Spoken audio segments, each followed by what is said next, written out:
సమయంలోకి వచ్చాము. మన మధ్యలో ఎలీషా పాస్టర్ గారు ఉన్నారు. ఎస్కోట్ నుండి వాక్య సందేశాన్ని అందజేస్తారు. సమయాన్ని ఎలీషా పాస్టర్ గారికి ఇద్దాం. పైడయ్య గారు వందనాలండి. మా వందనాలమ్మా. వందనాలండి. ఎలీషా పాస్టర్ గారు వందనాలు. మీకు 6:10 వరకు సమయం ఉంటుందండి. వాక్య సందేశాన్ని అందజేయవలసిందిగా ఆహ్వానం. హల్లెలూయా, స్తోత్రం.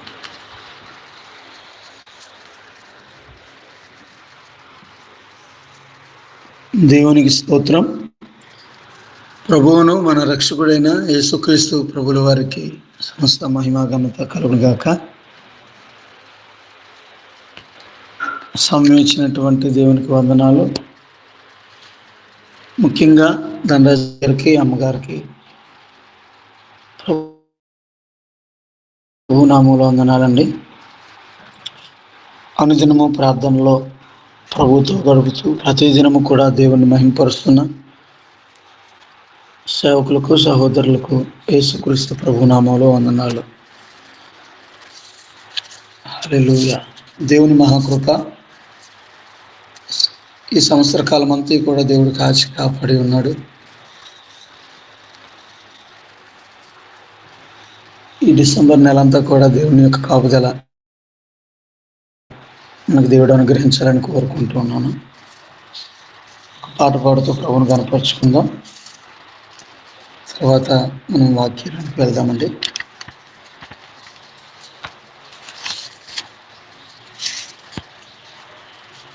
దేవునికి స్తోత్రం. హల్లెలూయా.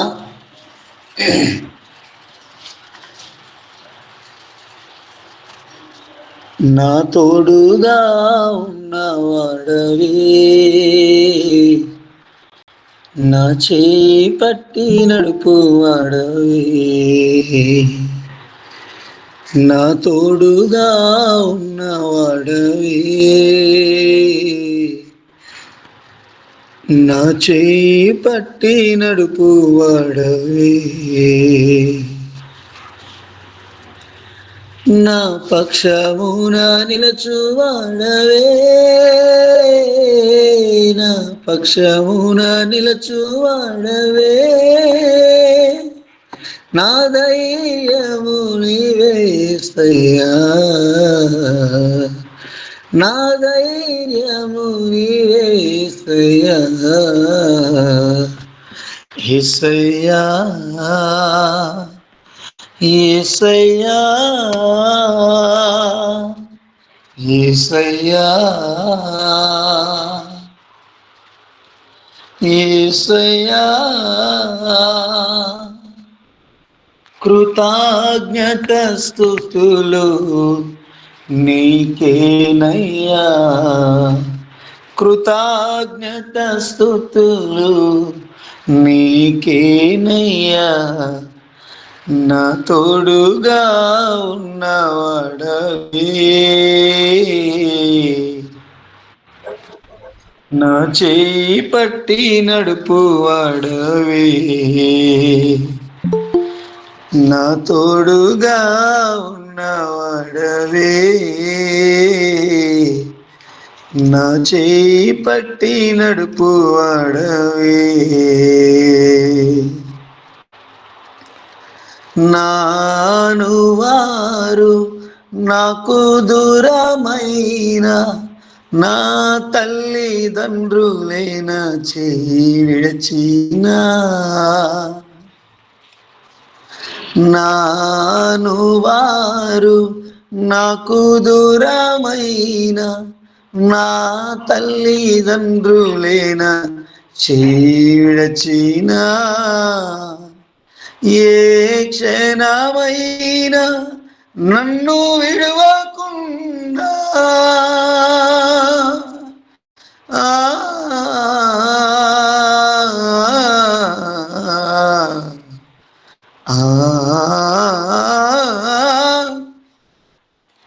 ఏ క్షణమైనా నన్ను విడవకుండా నీ ప్రేమతో నన్ను హత్తుకొంటివే, నీ ప్రేమతో నన్ను హత్తుకొంటివే, నా తోడుగా ఉన్న వాడవే,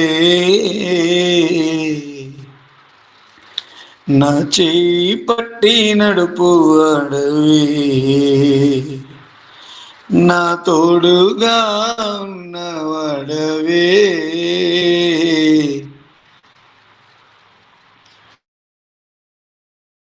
నా చేయి పట్టి నడుపు వాడవే, హృదయము పగిలే వేదనలోన కన్నీరు పొంగే పరిస్థితులలో, హృదయము పగిలే వేదనలోన కన్నీరు పొంగే పరిస్థితులలో, వడిలో చేర్చి ఓదార్చువాడా,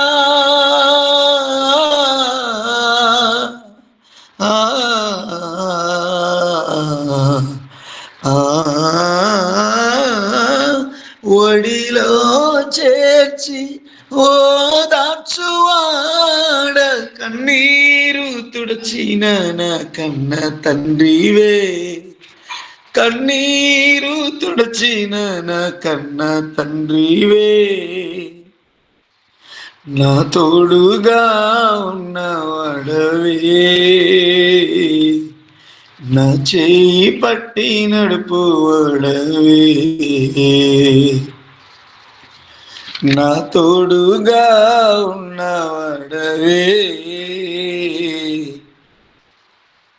నా చేయి పట్టి నడుపు వాడవే, నా పాదములు జారిన వేళ నీ కృపతో నన్ను ఆదుకొంటివే,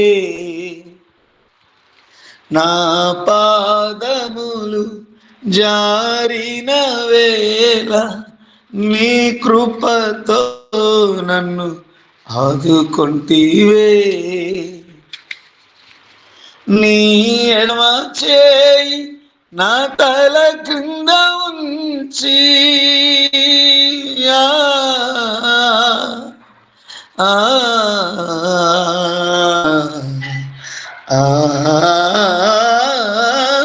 నీ ఎడమ చేయి నా తల క్రింద ఉంచి నీ కుడి చేతితో నన్ను పట్టుకొంటివే, నీ కుడి చేతితో నన్ను పట్టుకుంటివే, నా తోడుగా ఉన్నవాడవే, నా చేయి పట్టి నడుపు వాడవే, నా తోడుగా ఉన్నవాడవే, నా చేయి పట్టి నడుపు వాడవే. హల్లెలూయా. ఈ పాట చాలా ఆదరణకరమైనటువంటి పాట అండి. ఈ పాట పాడినప్పుడు ఎంతో ధైర్యం, నెమ్మది, ఓదార్పు అనేక మార్లు దేవుడు నా హృదయంలో కలుగజేశారు. ఎప్పుడు ఈ పాట పాడినా ప్రభువు నాతో ఉన్నాడనే ధైర్యంతో హృదయం నిండిపోతుంది. కన్నీరు వచ్చినప్పుడు, దుఃఖం వచ్చినప్పుడు, ఏదైనా కష్టం వచ్చినప్పుడు, ఏదైనా ఇబ్బంది వచ్చినప్పుడు, ఎవరికీ చెప్పుకోలేని పరిస్థితిలో హృదయ వేదనతో దుఃఖంతో ఉన్నప్పుడు ఈ పాట నేను ఎక్కువ సమయంలో పాడుకుంటుంటాను. దేవుని హస్తము వెంటనే నన్ను ఆదరించడం, నాకు సంతోషం, హృదయంలో సమాధానం కలగడం నా జీవితంలో ఎన్నో మార్లు జరిగింది. నాకు ఇష్టమైన పాట, దేవునికి మహిమకరంగా, దేవునికి ఘనతకరంగా ఈ యొక్క దేవుని సన్నిధిలో మనమందరం కూడా చిన్న ప్రార్థన చేసుకుని వాక్యంలోనికి వెళ్దామండి. ప్రభువును మన రక్షకుడు సర్వశక్తివంతుడైన యేసయ్య, నీకు వందనాలు చెల్లిస్తున్నాం బాబు. ఉదయ కాలమందు మీ మాటల ద్వారా మమ్మల్ని ఆదరించండి. మీ వాక్యమే మాకు ఆధారం ప్రభువా. అయ్యా, నీ మాట వినిన తోడనే అయ్యా మేము బ్రతుకుతాము తండ్రి. నీకు స్తోత్రాలు అయ్యా. నీ సమస్తమును శూన్యములో సృష్టి అంతటినీ కూడా నీ వాక్కు చేతనే మీరు కలుగజేసి ఉన్నారు నాయన. మీ మాట శక్తి కలిగినది నా తండ్రి. నీకు వందనాలు. నీ కృపచేత మమ్మల్ని నింపండి. నీ మాటలు వింటూ ఉండగా మాలో నూతనమైనటువంటి అభిషేకమును, నూతనమైనటువంటి శక్తిని, నూతనమైనటువంటి నీ యొక్క ఆత్మ నడిపింపును మాకు అనుగ్రహించండి. నూతనమైన కార్యాలు మా బ్రతుకుల్లో జరిగించండి. మాతో మీరు ఏమి చెప్పాలనుకుంటున్నారో ప్రభువా, నీ చిత్తమును మాకు తెలియజేయమని ప్రార్థిస్తున్నాను. అల్పుడిని, అనర్హుడిని, ఎందుకు ఎన్నికలేని వాడిని అయ్యా. నేను ఏమీ చెప్పలేను, ఏమీ తెలియదు. నా నోటికి అయ్యా, మీ నోటికి బోరగా నన్ను వాడుకొని మీ వాక్కును నా నోటికి అందించమని ప్రార్థిస్తూ, కృప కలిగిన, జీవము కలిగిన, సర్వశక్తి కలిగిన యేసుక్రీస్తు ప్రభు నామంలో ప్రార్థిస్తూ అడుగుచున్నాను తండ్రి. ఆమేన్. ప్రియులారా, క్రైస్తవ జీవితంలో ప్రతి ఒక్కరూ కలిగి ఉండవలసినటువంటి ప్రాముఖ్యమైనటువంటి విషయాలను మనం ఈరోజు నేర్చుకుందాం. అందరికీ తెలుసు ఈ విషయాలు, కానీ అది మన జీవితంలో మనము కలిగి ఉన్నామా లేదా అనేది ముఖ్యం. దేవుని వాక్యం రెండంచెల గల ఖడ్గము వంటిది, కంటెను వాడిగలదై ఉంది. ఈ వాక్యము మనం చదువుతూ ఉంటే ప్రతిరోజు చదివిన వాక్యమే, ప్రతిరోజు వింటున్న వాక్యమే, ప్రతిరోజు దేవుని దాసులు బోధిస్తూ ఉంటారు. ప్రతిరోజు మనం బైబిల్ చదువుతూ ఉంటాం, కానీ చదివిన విషయమే మరలా చదివినప్పుడు అది వెంటనే మరలా నూతనమైనటువంటి విషయాలు అదే వాక్యం ద్వారా, అదే మాట ద్వారా దేవుడు బయలుపరుస్తూ ఉంటాడు.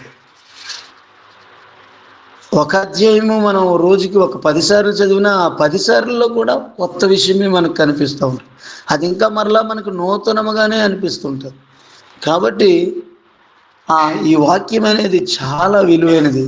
ఈ వాక్యం మనందరికీ తెలిసిన విషయాలే, కానీ ప్రభు కృప కొన్ని విషయాలు ఈరోజు దేవుని వాక్యాన్ని మనం ధ్యానంలోనికి వెళ్దాం. యోహాను సువార్త 3వ అధ్యాయము,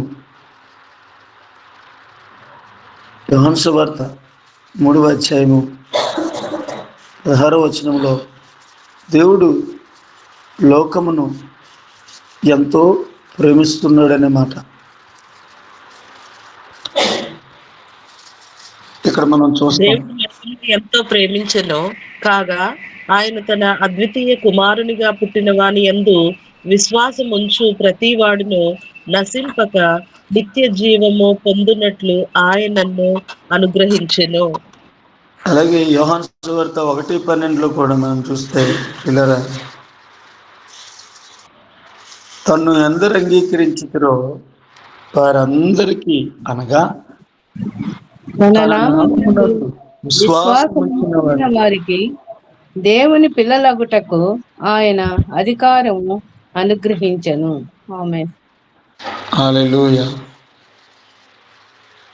ప్రియమైనటువంటి దేవుని సంగమా, దేవుని దాసులారా, సేవకులారా, ప్రభునామంలో తెలియజేయవలసినటువంటి విషయం ఏంటంటే, మనం అందరము కూడా విశ్వాసము కలిగి ఉన్నాం. యేసుక్రీస్తున్నందు ఆయనకు విశ్వసించిన వారందరూ కూడా ఆయన పిల్లలు అవడానికి ఆయనకు అధికారం ఇచ్చేశారు. మనమందరం ఆయన పిల్లలం. కాబట్టి దేవుడు మనల్ని ఎంతగానో ప్రేమిస్తున్నాడనే విషయాన్ని కూడా మనం చదువుకున్నాం. ఆయన పిల్లలుగా మనల్ని అంగీకరించాడు. ఆయన మనల్ని ప్రేమిస్తూ ఉన్నాడు. ఆయన పిల్లలమైన మనము ఆయన ప్రేమను పొందుకొని మనము జీవించాలి అంటే ప్రియులారా, ఆయన కోరుకుంటున్నది ఒకటే.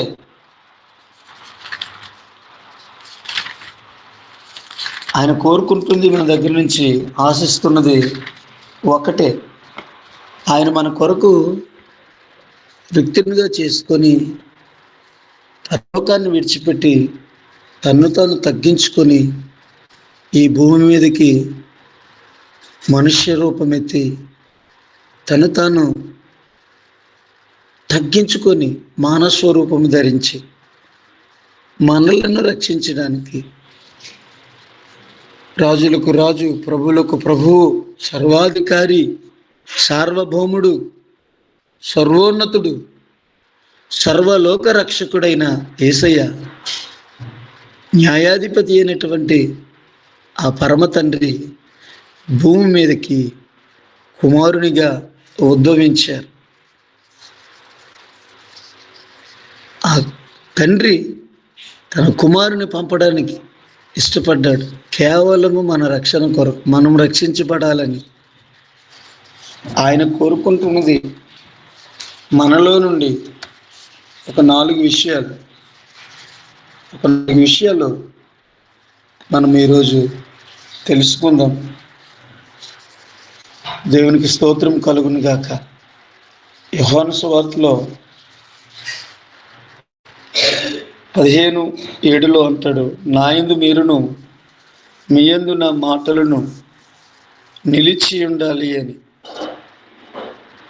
నా యందు మీరును మీ యందు నా మాటలు. దేవుని పిల్లలమైన మనము, దేవుని యందు విశ్వాసం ఉంచిన మనము, దేవుని ప్రేమలో నిలిచి ఉన్న మనము ఆయనలో ఉండాలి అంటే ఆయన మాటలు మన హృదయంలో ఉండాలి. మనము ఆయనలో నిలవాలి అంటే ఆయన వాక్యం నాలో ఉండాలి. నేను ఆయనలా బ్రతకాలి అంటే ఆయన వాక్యం నా జీవితంలో ఉండాలి. నేను యేసుక్రీస్తు ప్రభు ఎలాగైతే ఈ భూమి మీద మాదిరి చూపించి ఆయన ఒక పరిశుద్ధంగా, నిష్కలంకంగా, శ్రేష్టమైన జీవితము, దేవునికి మహిమకరమైన జీవితము, దేవుని చిత్తానుసారమైనటువంటి జీవితం కలిగి జీవించారు, అలా నేను జీవించాలంటే నాలో ఆయన ఇచ్చినటువంటి ఈ వాక్యము ఉండాలి. పిల్లరా, మనందరము కూడా ఈ వాక్యం మనలో ఉంచుకుంటేనే మనము దేవునికి మహిమకరంగా జీవించగలం. చూడండి, మీరు వినువారు మాత్రమై ఉండి అనే మాట ఉంటుంది.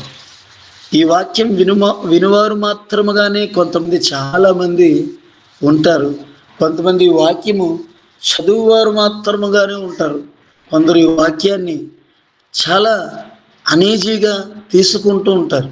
దేవుని వాక్యాన్ని ఎప్పుడు కూడా నిర్లక్ష్య వైఖరితో కానీ, నాకు అన్నీ తెలుసని కానీ, నాకు తెలిసిన విషయమే ఎవరు మాట్లాడినా, కొందరు బాగుగా వాక్యం ఎరిగిన వారు వారికి ఉన్నటువంటి ఆ వాక్య జ్ఞానం బట్టి నాకు అన్నీ తెలిసిన విషయమే కదా అనే విషయాలు కొంత నిర్లక్ష్య వైఖరి కలిగి ఉంటుంటారు అప్పుడప్పుడు. అలాంటి పరిస్థితులు గుండా మనం దేవుని వాక్యము అనే విషయాన్ని మరచి ఏదో సర్వసాధారణమైన మనుషులు మాటలే మాట్లాడుతున్నారు కదా అన్నట్టు అనీజీగా కూడా చాలా వరకు కొందరు ఆలోచిస్తూ ఉంటారు. దేవుని వాక్యము, దేవుని మాటలు మనము ఖచ్చితంగా జాగ్రత్తగా వినాలి. ఆ వాక్యము విని, ఆ వాక్యము దేవుని మాటలు అనే విశ్వాసముతో మనము అంగీకరించాలి. క్రైస్తవ జీవితంలో 4 విషయాలు ఈరోజు మనం నేర్చుకుందామండి. ప్రతి క్రైస్తవుడు కలిగినటువంటి 4 విషయాలు. మొట్టమొదటిగా, క్రైస్తవుడు ఒక దేవుని బిడ్డగా మారాలి అంటే మొట్టమొదటిగా ఇవ్వాలి అంటే సంఘానికి వెళ్తే సరిపోదండి.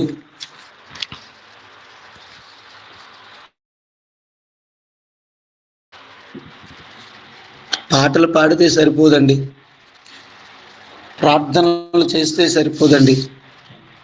వాక్యాలు చదివితే సరిపోదు, వాక్యాలు బోధిస్తే సరిపోదు. మొట్టమొదటిగా ఆ వ్యక్తిలో ఏముండాలంటే మారు మనస్సు ఉండాలి. దేవునికి స్తోత్రం. ప్రతి క్రైస్తవుడికి మొట్టమొదటిగా కలిగి ఉన్నటువంటి ముఖ్యమైనటువంటి విషయం ఏదంటే, ఒక పునాది ఏమిటంటే మారు మనస్సు.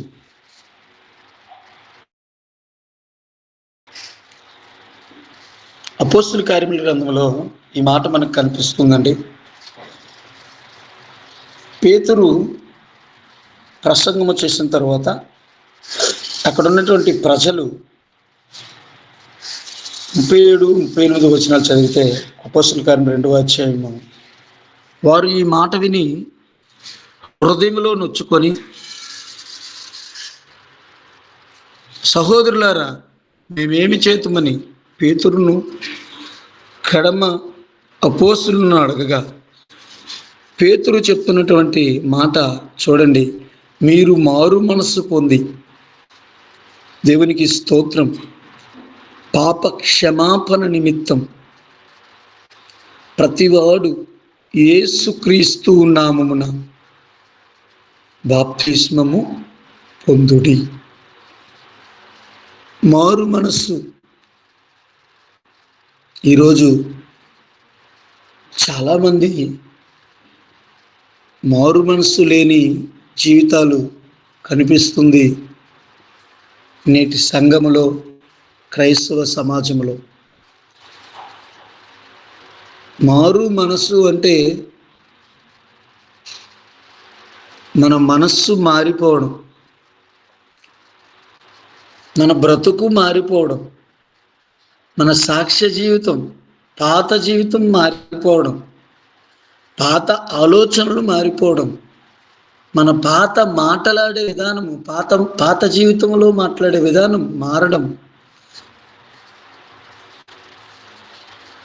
మనము క్రైస్తవ్యంలోకి వచ్చిన తర్వాత, దేవునిలోకి వచ్చిన తర్వాత మన స్వభావము పూర్తిగా మారిపోవాలండి. పాత వ్యక్తిగానే జీవిస్తూ, పాత జీవితం కలిగే ఉంటూ దేవుని మందిరానికి వెళ్ళటం వల్ల మనకి ఉపయోగం లేదు, దేవునికి అంతకంటే ఉపయోగం లేదు. దేవుడు కోరుకున్నది మొట్టమొదటిగా మారు మనస్సు. చాలామందిలో మారు మనస్సు లేకుండానే వారు ఏ స్థితిలో ఉన్నా ఆ స్థితిలోనే జీవిస్తూ, ఇష్టానుసారమైనటువంటి జీవితం, లోకానుసారమైనటువంటి ఆలోచనలు, లోకానుసారమైనటువంటి పరిస్థితులు గుండా వారు నచ్చిన రీతిలో శరీరాన్ని బట్టి శరీరాశలు తీర్చుకుంటూ, నేత్రాన్ని బట్టి నేత్రాశలు తీర్చుకుంటూ, ఈ జీవపు డంబమైన ఈ లోకంలో కనిపిస్తున్న వైరాగ్యాలు, వైభోగాల కోసం మారు మనస్సు లేని పరిస్థితులు గుండా ప్రయాణం చేస్తూ, నేను కూడా దేవుని నమ్ముకున్నాను, నేను కూడా క్రైస్తవుడిని అని చెప్పుకున్నటువంటి బాధాకరమైన పరిస్థితిలో చాలా వరకు చాలామంది జీవిస్తూ ఉన్నారు. వారితో ప్రభువు చెప్తున్న మాట, నీకు మారు మనస్సు ఉందా? ఉంటేనే నువ్వు నా బిడ్డవవుతావు. మారు మనస్సు లేకుండా, నీ జీవితం మారకుండా నువ్వు నా పిల్లడిగా, నా కుమార్తెగా అవలేవు. నేను పరిశుద్ధుడిని కనుక మీరును పరిశుద్ధులుగా ఉండండి అని ప్రభు కోరుకుంటున్నాడు. మారు మనస్సు. నీ పాత స్థితిగతులను విడిచిపెట్టావా? నీ పాత అలవాట్లను విడిచిపెట్టావా? నీ పాత స్వభావం పెట్టుకొని ప్రభువు దగ్గరికి వస్తున్నావా? ఒక్కసారి ఎవరికి వారమే ఆలోచించుకోవలసినటువంటి బాధ్యత ఈ ఉదయకాలం మందు దేవుడు మనకిస్తున్నాడు. దేవుడు కనికరం కలిగిన వాడండి. దేవుడు ఎంత మంచోడంటే ఆయన చాలా మంచోడు. ఎంత మంచోడంటే అసలు మాటల్లో చెప్పలేనంత మంచోడండి ఆయన. చాలా గొప్ప దేవుడండి. అలాంటి గొప్ప దేవుణ్ణి కలిగి ఉండి మనము ఈ భూ సంబంధమైన వాటికి లోబడిపోయి శరీర సంబంధమైన విషయాలకు పడిపోయి ఏమండి దేవుని నమ్ముకున్నామనే ఆ భ్రమలో లేదా ఆలోచనలో జీవిస్తూ బ్రతికేస్తూ మనము కాలయాపన చేస్తున్నామేమో. ఒక్కోసారి దేవుని వాక్యం వింటున్నప్పుడు మన హృదయంలో వాక్యము గుచ్చుకుంటూ ఉంటుంది. ఒక్కొక్క మాట, ఎస్, ఈ బలహీనుడు నేనే, ఈ బలహీనత నాలో ఉంది ప్రభువా అని దేవుడు మనం మాట్లాడి గుర్తు చేసినప్పుడు, మన బలహీనత మనకు తెలియజేస్తున్నప్పుడు, గుచ్చుకుంటున్నప్పుడు చాలా మందిలో ఉన్నటువంటి పరిస్థితి ఏంటంటే అప్పటికప్పుడే ఆలోచించి వెంటనే మర్చిపోయి మరలా బయటికి వెళ్ళి మరలా వాక్యం దేవుని సన్నిధిలో విని మరలా ఇంకా బయటికి వెళ్ళి ఇంకా పాత జీవితమే, మరలా ఇంకా వాక్యం దగ్గరికి వచ్చేటప్పుడు వాక్యం వింటుంటాం, మరలా ఇంకా బయటికి వెళ్ళేటప్పుడు ఇంకా మరలా పాత జీవితమే. అలాగ ఒకసారి కాదు, 2 సార్లు కాదండి. ప్రతిసారి, ప్రతి సమయము, ప్రతి క్షణము పడిపోతున్న వారు చాలామంది ఉన్నారు. దానికి గల కారణం ఏంటంటే వారు మారు మనస్సు పొందలేదు. మారు మనస్సు సంపూర్ణంగా వారికి రాలేదు. వీళ్ళేమంటున్నారు, వారికి వారే. దైవజనుడు వచ్చి అడిగాడా, పేతురు మీరందరూ ఇలా చేయండి అలా చేయండి అని దైవజనుడు ఏమైనా వారిని బలవంత పెట్టాడా? వారికి వారిగానే ఆ మాటలు దేవుని వాక్యం వారిలోనికి వినగానే వాళ్ళు ఏమంటున్నారంటే, సహోదరులారా మేమేమి చేయాలి? వారు చెప్పే తీర్మానంలో వాళ్ళు చేసినటువంటి వారు తీసుకున్నటువంటి నిర్ణయంతోనే, వాళ్ళు తీసుకున్నటువంటి ఆ యొక్క దృఢ సంకల్పంతోనే వారు ప్రభువు మాటలు వారిలోకి వెళ్ళింది, వారిలోకి నాటబడింది. వారు మాటలు లోపల ఉంచుకున్నారు కనుకనే వారి హృదయాలు గుచ్చుకుని ఆ మాటలను బట్టి, ఆ హృదయ లోతుల్లోకి వెళ్ళిన దేవుని వాక్యాన్ని బట్టి వారు చెప్తున్న మాట, అయ్యలారా సహోదరులారా మేమేమి చేయాలి? నీకు నీవుగా ప్రభువుకి అర్పించుకొనకపోతే, నాకు నేనుగా ప్రభువు దగ్గరికి రాకపోతే ప్రభువు మనలను అంగీకరించడు. విశ్వాసము నీ వ్యక్తిగతమైనది, భక్తి నీ వ్యక్తిగతమైనది, రక్షణ నీ వ్యక్తిగతమైనది. దేవుని దగ్గర పరిశుద్ధంగా బ్రతకాలి అనే ఆశ నా వ్యక్తిగతమైనది. దేవుడు ఎవ్వరిని బలవంతపరచడు. భక్తి అనేది మనకు మనమే చేయాలి. భక్తి అనే విశ్వాసము అనేది నాలో నుండి నేనే దాన్ని డెవలప్ చేసుకోవాలి. ఈ లోక సంబంధమైన ప్రతి విషయాన్ని కూడా చాలా 1కి 2 సార్లు ఆలోచించి నిర్ణయాలు తీసుకుంటాడు ప్రతి మనిషి కూడా. ఒక వస్తువే కొనాలనుకోండి, 10 షోరూములు తిరుగుతామండి. ఏ కలర్ నచ్చింది, ఏ కలర్ బాగుంది, ఏది మంచిది, ఏ కంపెనీ మంచిది, ఏది కొనాలి అని 10 మందికి కన్సల్ట్ చేస్తామండి. ఎవరైనా చెప్తారా మనకు అలా చేయమని? ఆ వస్తువు మీద ఉన్న ప్రీతి, ఆ వస్తువు మీద ఉన్న ఇష్టం మనకి అన్ని చోట్లకు వెళ్ళేటట్టు చేస్తుంది. ఏదైనా డ్రెస్ కొనాలంటే 4 షాపులు తిరుగుతాం. ఇలా మనం శరీర సంబంధమైన విషయాలు ప్రతి దానికి కూడా అన్వేషిస్తాం, మనం ఆలోచిస్తాం మనం. కానీ దైవికమైన విషయంకి వచ్చేసరికి మాత్రం నిరుత్సాహం, నిర్లక్ష్యం, వెనకడుగు వేయడం. ఈ మధ్యకాలంలో ఒక మాట నేను విన్నాను, నా మొబైల్లో సోషల్ మీడియాలో వచ్చింది, యూట్యూబ్లో.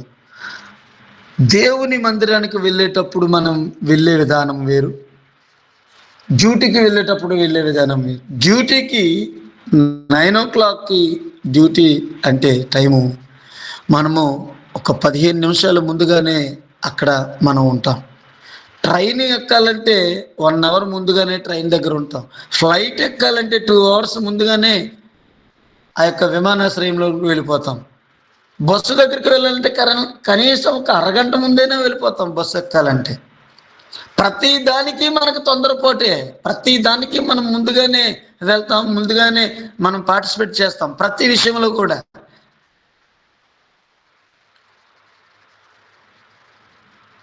భోజనం దగ్గరికి వెళ్ళేసరికి 1 గంటకి అంటే 12:30 అయినా పర్వాలేదు, భోజనం చేసేస్తాం. అరగంట లేట్ అయితే ఊరుకోం. అన్ని విషయాల్లో తొందర ఉంది, కానీ దైవికమైన విషయంలో తొందరపాటు, ఆత్మ సిద్ధపాటు, ఏమండి, శారీరకమైన సిద్ధపాటు కలిగి మనం ఉంటున్నామా? దేవుని మందిరానికి వెళ్ళేటప్పుడు పరుగులు తీస్తున్నావా? పాస్టర్ గారు తిడతారో, పాస్టర్ గారు కొడతారో, టైం అయిపోతే ఏమైనా అంటారేమో అనే ఫీలింగ్ కొందరికి. ఒక దేవుని మందిరానికి తొందరగా వెళ్ళాలనుకున్నా, తొందరగా వెళ్ళాలి, నేను దేవుని మందిరానికి వెళ్ళాలి, ప్రభువుని స్తుతించాలి, ప్రభువుని గణపరచాలి, ఆయన నా కొరకు చూస్తుంటాడు, నా తండ్రి ఈ వారమంతా నా ప్రభు నన్ను కాచి కాపాడాడు కదా, నేను దేవుని మందిరానికి త్వరగా వెళ్ళాలి అనే తృష్ణ ఆశతో వెళ్ళేవారు చాలా తక్కువ మంది. ప్రార్థనతో సిద్ధపడి వెళ్ళేవారు చాలా తక్కువ మంది. వేకుని లేచి ప్రభువును స్తుతించి దేవుని మందిరానికి వారు సిద్ధపడి వెళ్ళేవారు చాలా తక్కువ మంది. అందరూ వెళ్తారు, కొందరు గురించి నేను చెప్తున్నా. నిజముగా మనం మారు మనసు పొందిన వారమైనా, మారు మనస్సు పొంది పాప క్షమాపణ పొందాలి అంటే ప్రతి బలహీనతను విడిచిపెట్టాలి, ఒప్పుకోవాలి దేవుని సన్నిధిలో. పాపములు మనం కప్పుకుంటూ ఉన్నాము. ఒప్పుకోకుండా కప్పుకున్న ప్రతి పాపము కూడా మనల్ని పట్టుకుంటుంది. జాగ్రత్త. అది చిన్నదైనా పెద్దదైనా, టీవీయే కదా, సీరియలే కదా, సినిమాయే కదా, జాగ్రత్త. సమర్థించుకున్న భక్తి ప్రభువు మెచ్చడు. నన్ను నేను సమర్థించుకొని పరిశుద్ధుడిని అనుకున్నంత మాత్రాన్ని నేను పరిశుద్ధుడినవను. వాని వాని క్రియల చొప్పున క్రీస్తు న్యాయపీఠం ముందు నిలబడవలసిన దినమున, సమయమున ఇవన్నీ కూడా నువ్వు లెక్క చెప్పాలి. నీకు ఇచ్చిన ధనానికి, నువ్వు ఖర్చు పెట్టే విధానానికి లెక్క చెప్పాలి. నువ్వు మార్గంలో వెళ్తున్నప్పుడు నువ్వు చేసే పనులకు లెక్క చెప్పాలి. ఈ భూమి మీద నువ్వు సంవత్సరంలో ఎన్ని సంవత్సరం బ్రతికామో, ప్రతి క్షణము, ప్రతి నిమిషము నువ్వు చేస్తున్న ప్రతి పనికి లెక్క చెప్పాలి దేవుని దగ్గర. దేవుని సన్నిధిలో దేవుని బిడ్డలుగా మార్చబడిన మనము, దేవుని యందు విశ్వాసం కలిగి ఉన్న మనము, దేవుని ప్రేమతో నింపబడిన మనము దేవునికి అంగీకారమైన వ్యక్తులుగా ఉన్నామా లేదా అనే విషయాన్ని మాత్రం మనము గమనించాలని ప్రభు పేరిట ఉదయకాలం కోరుకుంటున్నానండి. మారు మనసు, పాప క్షమాపణ నువ్వు పొందాలి. తరువాత బాప్తిస్మం దగ్గరికి వెళ్ళాలి. బాప్తిస్మం అంటే పాత వ్యక్తి చనిపోయి, బాప్తిస్మం అంటే నీటిలో ముంచుట అని అర్థం. పాత వ్యక్తిగా ఉన్న నువ్వు సమాధి చేయబట్టి కొత్త వ్యక్తిగా సమాజంలో బతకాలి ప్రభు కొరకు. కొన్నిసార్లు బాప్తిసం పొందిన చాలామంది 1 2 సార్లు ఇలా బాప్తిసాలు పొందుతూ ఉంటారు. కొన్ని సంఘాల్లో చూసుకుంటాం. ఈ బాప్తిసం అనేది స్నానం చేసినట్లుగా ఈజీగా తీసేసుకుంటారు. శరీరం తడుస్తుంది కానీ తడిపాపి పొడిపాపి అంతే. తడకు ముందు పొడిగా ఉన్నాడు, పొడిగా ఉన్నప్పుడు పాపే. తడిసి బయటకు వచ్చి ఒడ్డుకొచ్చిన తర్వాత కూడా ఈ పాపే. తడిసి ఒడ్డుకొచ్చిన తర్వాత పరిశుద్ధాత్మ మీదకి రావాలి. యేసుక్రీస్తు ప్రభువారు బాప్తిసం తీసుకొనగానే ఒడ్డుకు రాగానే పరిశుద్ధాత్మ వచ్చింది. పరిశుద్ధాత్ముడు వచ్చి పౌరవ రూపంలో తన మీదకి వచ్చి ఈయన నా ప్రియకుమారుడు అని చెప్పాడు. ఈరోజు బాప్తిసం తీసుకున్న వాళ్ళకి పరిశుద్ధాత్ముడు అనే విషయమే తెలియటం లేదు. ప్రియులారా, ఇలా మనం చూస్తే దేవుని బిడ్డలమైన మనము మారు మనసు కలిగి ఉండాలి. పాపములు విడిచిపెట్టి పరిశుద్ధమైన జీవితం కలిగి ఉండాలి. బాప్తిసం పొందాలి. ఈ పునాది మనం కలిగి లేకపోతే క్రైస్తవుడుగా ఉండడం వ్యర్థం, దేవుని మందిరానికి వెళ్ళడం వ్యర్థం, వాక్యాలు బోధించడం వ్యర్థం. బోధకులై ఉన్న మనం కూడా బోధలో నిలబడి బోధించే విషయంలో ఒక్క విషయంలో కూడా తప్పిపోకూడదని ప్రభువు హెచ్చరించారు. కాబట్టి మనం చాలా జాగ్రత్తగా ఉండాలి. లోకాసు వార్తలో 3:16-17 ఈ మాట ఉంటుంది. బాప్తిస్మములు యోహాను గారు అంటారు, నేను నీళ్లతో బాప్తిస్మం ఇచ్చుచున్నాను, కానీ వెనక వచ్చేవాడు పరిశుద్ధాత్మతోనూ అగ్నితోనూ బాప్తిస్మం పొందుకోవాలి. ఆత్మతోనూ బాప్తిస్మం పొందాలి, అగ్నితోనూ బాప్తిస్మం పొందాలి. అంటే నీ మీదకి ఆత్మ రావాలంటే నీలో పాపం ఉండకూడదు. నీ మీదకి అగ్ని రావాలంటే నువ్వు పరిశుద్ధమైన వ్యక్తిగా బ్రతకాలి. నువ్వు ఆత్మచేత నింపబడే వ్యక్తిగా నడవకపోతే, శరీరానుసారంగా వ్యక్తిగా బ్రతికితే దేవుని బిడ్డగా మార్చబడలేవు, దేవుని కృపను పొందుకోలేవు. మనమందరం కూడా ఈ యొక్క ఉదయకాలం మందు దేవుడిచ్చినటువంటి మాటను బట్టి ఆయన సన్నిధిలో మంచి తీర్మానంతో, మంచి మనస్సాక్షి కలిగి, ప్రభువుకు నమ్మకమైనటువంటి బిడ్డలుగా జీవించి ఆయనకు మహిమకరంగా ఉండాలని ఆశిస్తూ ఈ మాటలు ముగిస్తున్నానండి. ఆమేన్, ఆమేన్, ఆమేన్, ఆమేన్. దేవునికి మహిమ కలుగును గాక. చక్కని శ్రేష్టమైనటువంటి వాక్య సందేశాన్ని అందించిన ఎలీషా పాస్టర్ గారికి వందనాలు. మారు మనసు అనేది ఎప్పటికీ ఇది ప్రతినిత్యం జరిగేటటువంటి క్రియ. ఏ టైంలో మనం ఎలాగా ఉంటామో మనకి తెలియదు. లోకంలో మనం అనేక పనుల నిమిత్తము, అనేక బాధ్యతలతో మనం దేవుని సన్నిధి నుండి వైదొలగిపోయేటటువంటి ఆసనం వస్తూ ఉంటుంది. అయితే ఎప్పుడైతే మనం తొలగిపోతూ ఉంటామో మనకి దేవుని ఆత్మ హెచ్చరిక చేస్తూ ఉంటుంది. వెంటనే దేవుని పాదాలు పట్టుకోవాలి. ప్రభువా, నేను ఇక్కడ పడిపోతున్నాను, నన్ను బ్రతికించండి, నాలో మారు మనసు కల్పించండి అని మనం ఆయన్ని ప్రాధేయపడుతూ ఉండాలి. అనునిత్యము జరిగేటటువంటి చర్య ఇది. నీళ్ళల్లో ఒకసారి ములిగి నేను ఫలానా రోజు బాప్టిజం తీసుకున్నాను అప్పుడే అనుకుంటాం, కానీ నిత్యము మనం పడిపోతూనే ఉండే సందర్భాలు లోకంలో ఉన్నప్పుడు మనకి ఎదురవుతూ ఉంటాయి. అందుకే దైవ సేవకులు ఎక్కువ వాక్యాన్ని చదివిస్తారు, వాక్యము ధ్యానం చేయమంటారు, వాక్యంలో మనల్ని అంటుకట్టిస్తూ ఉంటారు.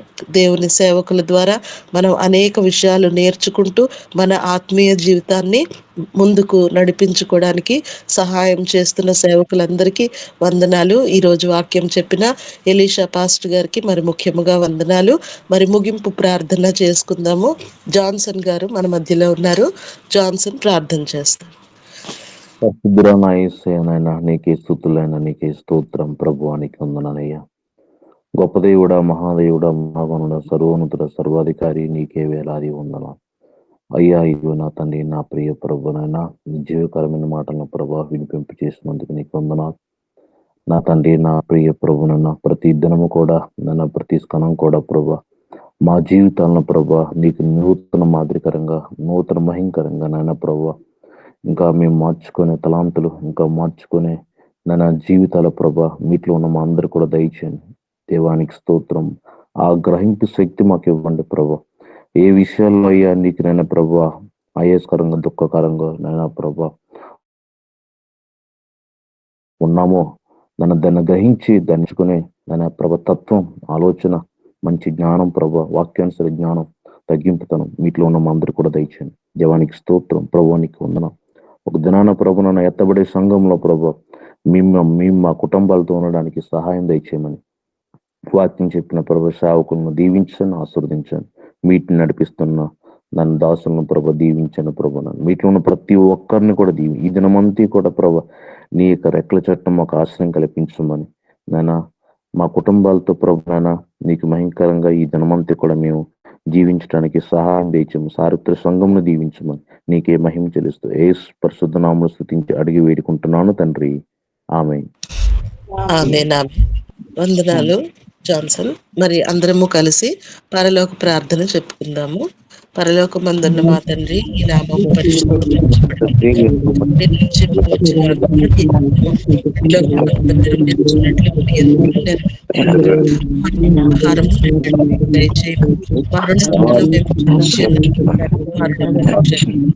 మమ్మల్ని శోధనలోకి ఎందుకనగా రాజ్యము బలము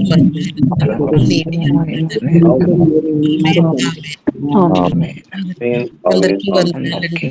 మరి సమయంలో ఎలీషా పాస్టర్ గారు ఆశీర్వాదం విడుదల చేస్తారు.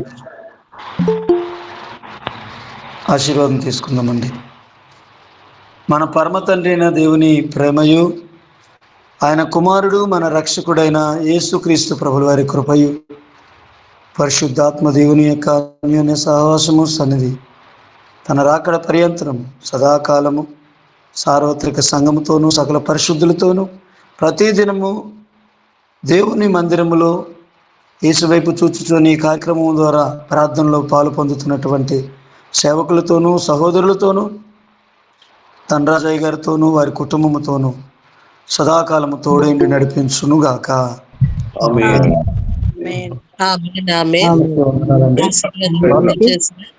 ఎలీషా పాస్టర్ గారికి వందనాలు. కూడి వచ్చిన అందరికీ పేరు పేరున వందనాలండి.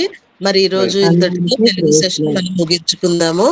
ప్రతి ఒక్కరికి పేరు పేరున వందనాలు, కృతజ్ఞతలు. రండి మరి హిందీ సెషన్ లోకి వెళ్దాము. विश्वनाथ प्रसाद जी, आपका स्वागत है. आप ओपनिंग प्रेयर करने से हम हिंदी सेशन को शुरू करेंगे. आप प्रार्थना कीजिए. धन्यवाद धन्यवाद धन्यवाद धन्यवाद हे हमारे